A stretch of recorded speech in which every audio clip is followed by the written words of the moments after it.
요즘 당뇨 인구 때문에 다들 걱정이에요. 되게 많이 늘어가고 있다고 해서. 그쵸. 선생님 당뇨 환자 보세요? 당뇨 환자 보죠. 합병증 환자도 많이 보고 있고요. 혈당이 잘 조절이 안 돼서 오시는 분들도 많죠. 젊은 층도 있나요? 주로? 고등학생도 있고요. 오, 당뇨 진짜? 환자가. 네, 2형 당뇨로 오기도 하고 그렇습니다. 고등학교 때부터 당뇨 오면 진짜 머리 아프다. 그렇죠. 근데 또 젊었을 때 오면은 더 좀 잘 낫는 경향성들이 있습니다. 바로바로 왔을 때가 더 치료가 잘 되죠. 당뇨의 원인을 많이 물어볼 것 같아요. 내가 왜 당뇨에 걸렸을까? 뭐. 이제 통상적으로 이제 성인형 당뇨가 2형 당뇨고 소아당뇨라고도 부르는 이제 1형 당뇨가 있죠. 그래서 1형 당뇨는 인슐린을 만들어내는 이제 췌장이 자가 면역에 의해서 파괴돼서 생기는 질환이고 2형 당뇨는 이제 전형적인 성인형 당뇨죠. 그러니까 체중이 많이 나간다든지 아니면은 너무 단 거를 많이 먹어서 생기는 당뇨들도 있고요. 젊은 층들 같은 경우에는 탄산음료, 설탕이 들어간 음료를 굉장히 많이 먹고 당뇨에 걸려서 오시는 분들도 있습니다. 당뇨 전 단계도 많아요. 굉장히 많죠. 검진하고 나면 그런 거 나오던데 네. 그런 사람들은 식단만 참 조정하면 좀 많이 좋아질 수 있을까요? 예전에는 이제 모든 사람에게 음식이 똑같은 반응을 한다라고 봤는데 요새는 사람에 따라서 이 음식의 반응성이 다르다라고 생각을 하거든요. 이 주된 이유가 한 70% 정도가 아마 그 장내 세균이 사람마다 다르기 때문에 우리가 음식을 먹었을 때 소화되는 과정들이 좀 달라지는 거예요. 그래서 혈당 같은 경우가 상당히 다르게 반응한다라는 얘기가 있어요. 그래서 우리가 맞는 음식을 먹었을 때는 진짜로 혈당 강화제를 먹은 정도의 효과가 날 수도 있다라는 연구들도 많이 있습니다. 그러니까 식습관이 정말 중요하다라고 할 수 있겠죠. 어떻게 먹어요, 그럼? 사람에 따라서 요새는 이제 24시간 뭐 부착형 혈당계도 나와 있고 하잖아요. 그러니까 그런 것들을 내가 이렇게 좀 부착을 한 다음에 모니터링을 하는 거예요. 내가 이렇게 먹었을 때 나의 혈당 피크가 어떻게 되는지 지금 이제 실시간으로 확인을 할 수 있기 때문에 그런 식으로 해서 나한테 맞는 음식을 좀 찾아 나가는 것이 좀 더 좋지 않을까라고 생각을 합니다. 다만 이제 전체적인 얘기를 하자면 좀 섬유질이 풍부한 음식을 먹는 게 훨씬 좋죠. 통곡물 음식, 자연식, 그리고 채식 이런 쪽이 훨씬 좋고요.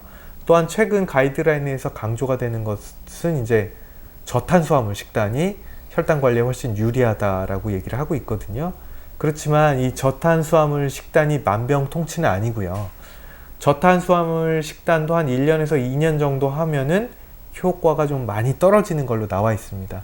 그렇기 때문에 식습관을 단지 저탄수화물 식이로 당뇨를 다 이겨내겠다라는 생각보다는 나에게 맞는 음식 그리고 전체적으로 건강한 식단으로 나의 몸을 좋게 하는 쪽에 더 포커스를 두는 게 좋다라고 생각합니다.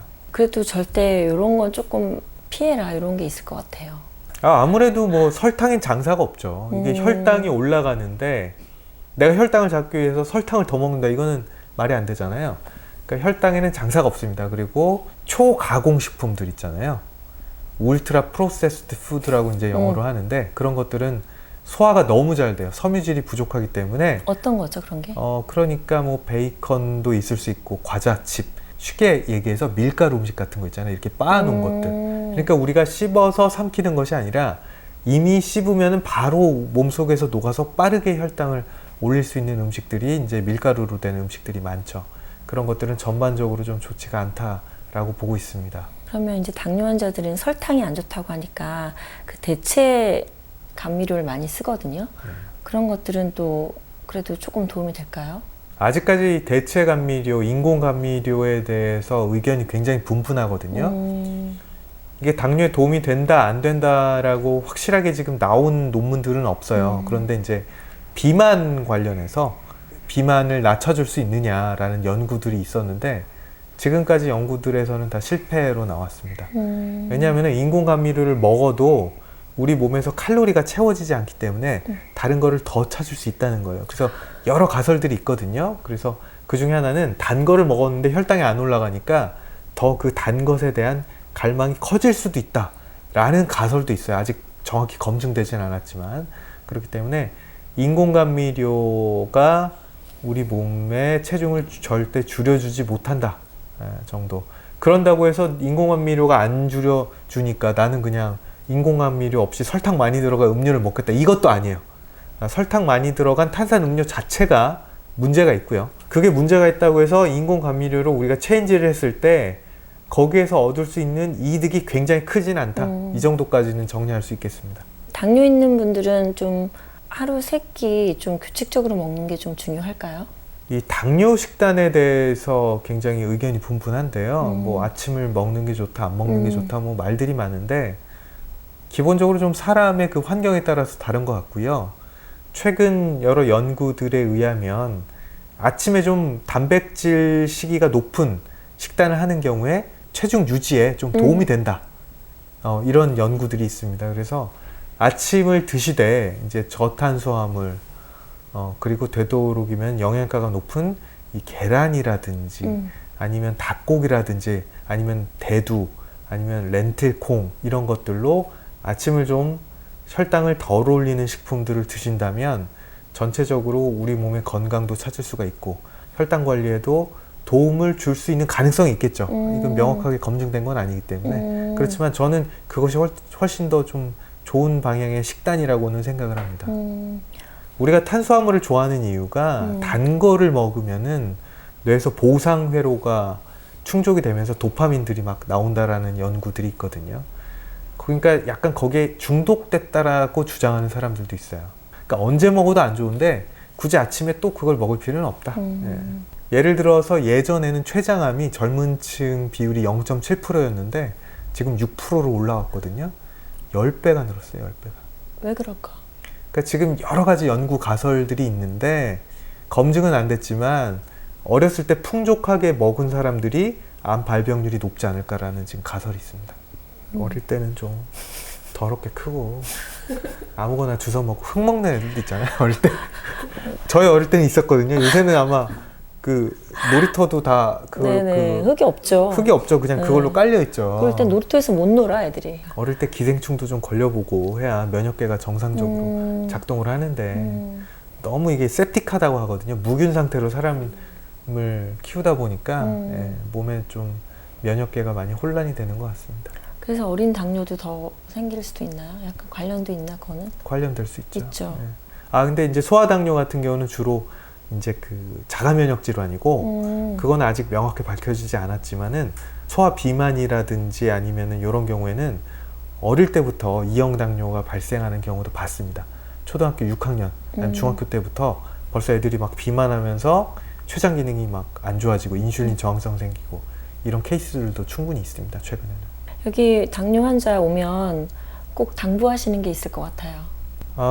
일단은 생활 관리에서 단 거를 좀 피하시라고 하고요.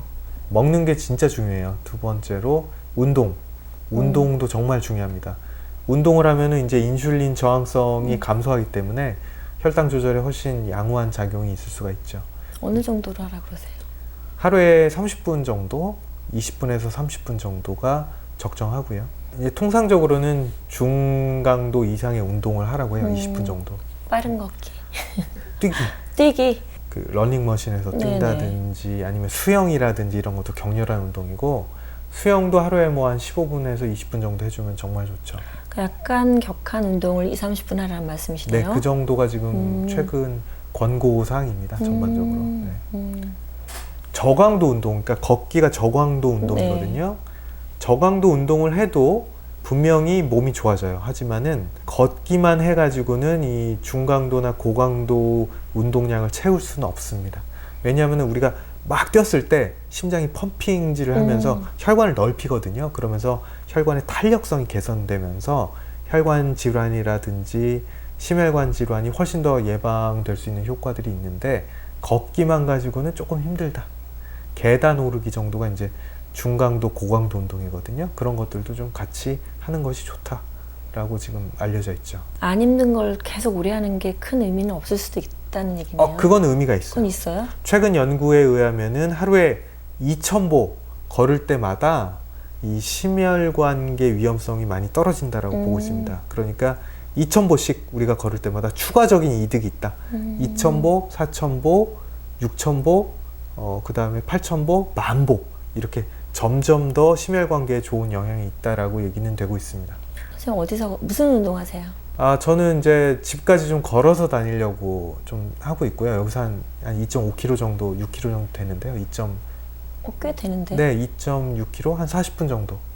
그 정도는 걸어야 돼요, 사실은. 그리고 집에서 제가 하는 운동은 주로 홈트 많이 하는데 HIIT라고 해서요. 이 하이 인텐시브 인터벌 트레이닝이라고 이렇게 좀 고강도 운동을 같이 한 20분 정도 하고 있습니다. 뭐 이렇게 푸시업도 하고 버피라고 해가지고 버피도 하고 네네. 또 스쿼트도 하고 이런 걸로 이루어져 있는 운동이거든요. 그것도 이제 고강도 운동이죠. 운동을 좀 해야겠어요. 이제 날씨가 따뜻해지니까. 수영이 좋아요, 사실은. 수영. 예. 수영이 안 맞는 분들은 이제 뭐 아쿠아 에어로빅 같은 것들 좋고요. 노년에는 이제 아쿠아 에어로빅 같은 것들을 많이 권장을 하죠. 관절이 안 좋으신 분들이 많으니까요. 당뇨는 식단도 중요하고 운동도 중요하다. 네, 네. 그렇습니다. 네.